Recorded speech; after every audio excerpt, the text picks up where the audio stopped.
नमस्कार विद्यार्थियों, कैसे हैं आप। आशा करते हैं आप लोग बहुत अच्छे होंगे। तो चलिए शुरू करते हैं आज का टॉपिक।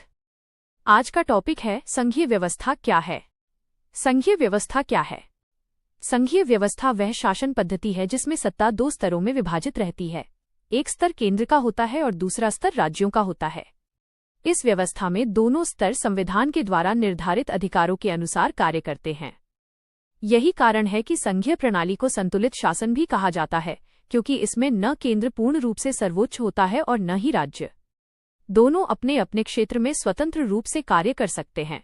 ये व्यवस्था उन देशों के लिए विशेष रूप से उपयोगी होती है जहां जनसंख्या विविध हो, भाषाएं अनेक हों और क्षेत्र व्यापक हों। भारत इसका एक सुंदर उदाहरण है, जहां केंद्र और राज्य दोनों के अधिकार स्पष्ट रूप से बांटे गए हैं। संघीय व्यवस्था की प्रमुख विशेषताएं। संघीय व्यवस्था की सबसे महत्वपूर्ण विशेषता द्विसत्तात्मक शासन है। इसमें केंद्र और राज्य दोनों को समान रूप से संवैधानिक मान्यता प्राप्त होती है। इस व्यवस्था में संविधान सर्वोच्च होता है और वही दोनों स्तरों की शक्तियां और दायित्व निश्चित करता है। न्यायपालिका स्वतंत्र होती है और वो केंद्र तथा राज्यों के बीच उत्पन्न होने वाले विवादों का समाधान करती है। इस कारण संघीय ढांचा मजबूत और स्थिर बना रहता है। समूची व्यवस्था का केंद्र बिंदु है सत्ता का संतुलन, जिससे नागरिकों के अधिकार सुरक्षित रहते हैं और शासन व्यवस्था सुचारू रूप से चलती है। भारतीय संघीय व्यवस्था की विशेषताएं।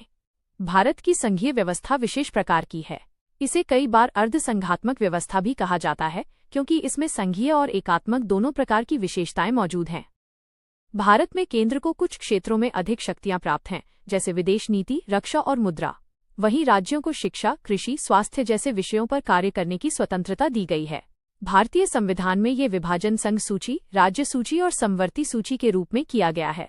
इसका उद्देश्य है राष्ट्रीय एकता को बनाए रखना और साथ ही राज्यों को स्वायत्तता देना। यही संतुलन भारत जैसी विविधताओं वाले देश को स्थिर, संगठित और मजबूत बनाता है।